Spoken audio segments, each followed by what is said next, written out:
TikTok យូរហើយតិចអត់ដឹងតែពេល download វីដេអូចេញពី TikTok កុំឲ្យជាប់ watermark ឬមួយក៏អា logo TikTok ហ្នឹងមិនខ្មិចបោះទៅមើលទាំងអស់គ្នាខ្ញុំបាទរៀនងាយស្រួលឲ្យបងប្អូនចេះកុំឲ្យខ្មាស់គេពេលដែល download មកជាប់សញ្ញា TikTok តោះអញ្ចឹងបងប្អូនយើងចូលទៅកាន់ TikTok របស់យើងហើយយើងរកវីដេអូណាដែលយើងចង់បានណាបាទអញ្ចឹងខ្ញុំឧទាហរណ៍ថាខ្ញុំចង់បានវីដេអូហ្នឹងមួយបាទអញ្ចឹងខ្ញុំ copy link បងប្អូននេះ copy link ហ្នឹងបងប្អូនចុចលើនេះកន្លែងសញ្ញាព្រួយនេះសញ្ញាព្រួយ copy link មកបាទបងប្អូនឃើញពាក្យថា copy link បាទនេះរូបនេះខ្ញុំគូវងហ្នឹង copy link បាទ copy link ឲ្យបងប្អូនអូសចេញទៅរកបាទនេះ Safari របស់យើងបាទឬមួយក៏បងប្អូនចូលទៅកាន់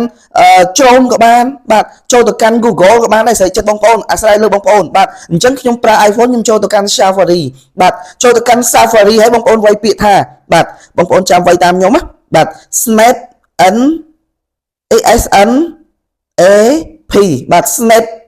Tik នេះបងប្អូនឃើញទេជួរទី3នេះ Snap Tik យើងចុចលើវាមកបាទបងប្អូនឃើញឥឡូវគេនឹងអត់ Snap Tik download វីដេអូបាទបងប្អូនចុចលើវាមកឥឡូវដូចថាវាកំពុងតែជាប់អីមួយចុះបាទកំពុងតែជាប់អីមួយយើងចុច refresh វាកន្លែងនេះមកបាទចុចបាច់មកបាទឃើញវា load មកផ្ទាំងថ្មីហ៎បងប្អូនចុចពាក្យ pass មកបាទនេះ pass កន្លែងហ្នឹងមកនេះ pass បាច់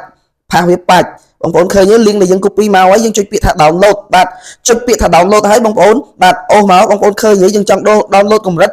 HD បាទឬមួយកម្រិតណាមួយដែលច្បាស់បងប្អូនយកទៅជាទូទៅខ្ញុំ download យកត្រឹមតែកម្រិតធម្មតាទេកុំឲ្យស៊ីមេច្រើនពេកបាទអញ្ចឹងយក download វីដេអូខាងលើគេហ្នឹងមកបាទបងប្អូនឃើញទេវា load ឲ្យយើង download ទៅឃើញទេនេះបាទ download ចុចបាច់